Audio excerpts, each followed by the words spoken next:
सलग 10-12 दिवस सुरू असलेल्या अवकाळी पावसामुळे नगर जिल्ह्यात मोठं नुकसान झालंय। झालेल्या नुकसानीची तातडीने भरपाई मिळावी यासाठी आज येथील खासदार निलेश लंके आणि पदाधिकारी कार्यकर्त्यांनी नुकसान झालेल्या भागाची पाहणी केली आहे। या पाहणी दौऱ्यात खासदार लंके यांच्यासह जिल्हा परिषद सदस्य बाळासाहेब हराळ, नगरसेवक योगीराज गाडे, तालुकाध्यक्ष राजू भगत, नितीन पवार, ग्रामपंचायत सदस्य वसंत गारुड, अरुण जाधव, सचिन शिंदे, बहू गहिले, सुहास कासार, संदीप बोठे, दिलीप भालसिंग, सागर कासार, माऊली लंके यांचा समावेश होता।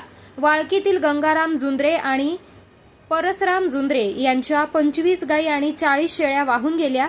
येथील पूलही वाहून गेला। फळबागांसह चारा वाहून गेला। ही माहिती समजताच खासदार निलेश लंके यांनी स्वतः जुंद्रे वस्तीवरील बंधाऱ्याचे दरवाजे उघडले आणि तातडीने चाऱ्याची आणि किराणा सामानाची व्यवस्था करून दिली। खडकी येथील नंदू रोकडे यांच्या 8 जर्सी गायी आणि जनावरांचा संपूर्ण चारा वाहून गेला। त्यांच्या कुटुंबियांनी गायीच्या गोठ्यावरील छतावर आधार घेतला।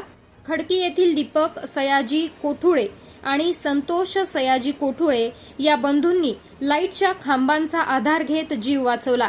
त्यांची कांदा चाळ, मुरघास, चारा उपयोगी वस्तू, विद्यार्थ्यांचं शालेय साहित्य आणि कागदपत्र वाहून गेली आहेत।